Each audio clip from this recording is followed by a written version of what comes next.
Now, we're now at a new kind of crisis because we now have almost freed ourselves from the ability to rely on money. Money has become almost worthless.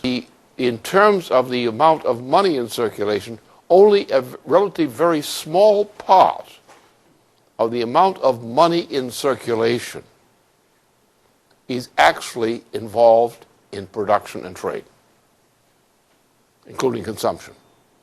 That is the physical consumption of the population, the physical consumption of industries and everything else, compared with the amount of money which is out there, which is being bailed out and multiplied at a great rate. While industries are closing, communities are shutting down, but we've got to the point that you have to realize that the idea of counting an economy in terms of money is rather idiotic.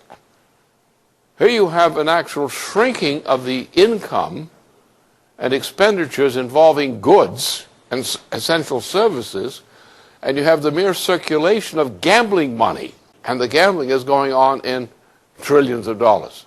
Actually, worldwide, we're talking about a circulation of monetary aggregate in the order of magnitude of hundreds of trillions of dollars, as against the actual shrinking amount of currencies which is actually in circulation in what are really commodities.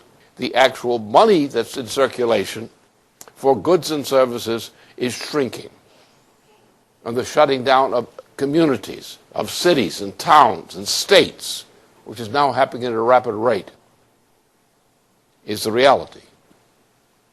As the unemployment, the production, the investment, and everything else is shrinking. And many of the things that are bought are actually what most of the price is worthless. Most of the money out there not only should be, but must be canceled. See, it's not even paper monopoly money anymore. It's electronic. And it breeds automatically. So you have money the fictitious money is bubbling up at great rates. So what you have to do is destroy the worthless money. Destroying the worthless money is going to put the major financial institutions of a Wall Street type inside the United States and outside is going to be wiped out. But we can take into account what we know of actual history, especially over the past 6,000 or 7,000 years or more. And this is the greatest crisis of humanity on a global scale in 7,000 years of history. And it's happening right now. It's happening this summer. We're on the verge of a total breakdown of everything right now. Now, with this situation in money, that means that all of you who've been thinking about forecasting and making investment decisions and things like that no longer work according to the kind of rules to which we've been accustomed, unfortunately, during the past year or so. So therefore, we have to think about real economy, which means physical economy. Now, the only trick is here, as long as your actual product is increasing more rapidly than your income, your financial income, you're in good shape. The economy is growing relative to the baseline of what your system of prices was before. But what we have to worry about is physical economy. Now, we don't have really much of a physical economy anymore.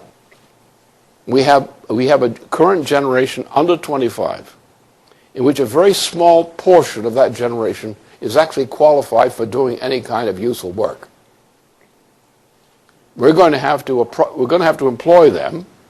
We're going to have to bring them into the economy, but they're not competent. They don't have the attitude. They don't have the intellectual development. They don't have the commitment to being serious, which is required for honest work.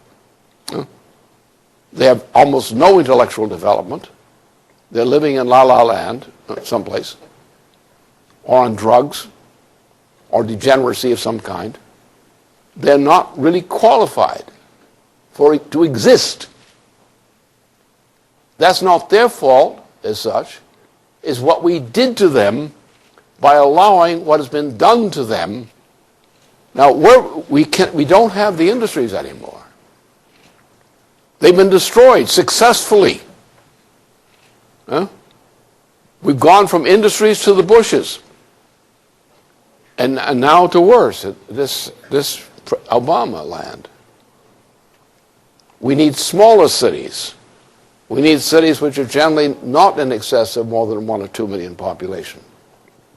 Preferably larger. You want a city in which people can get to work even by walking or by available convenient transit within 15 minutes or so each way, each day. You need a sense of the decentralized, centralized conception of the economy. So what we should have to do is we're going to organize our economy. Our leading edge of our economy is going to be infrastructure. Now, infrastructure is not what most people think infrastructure is.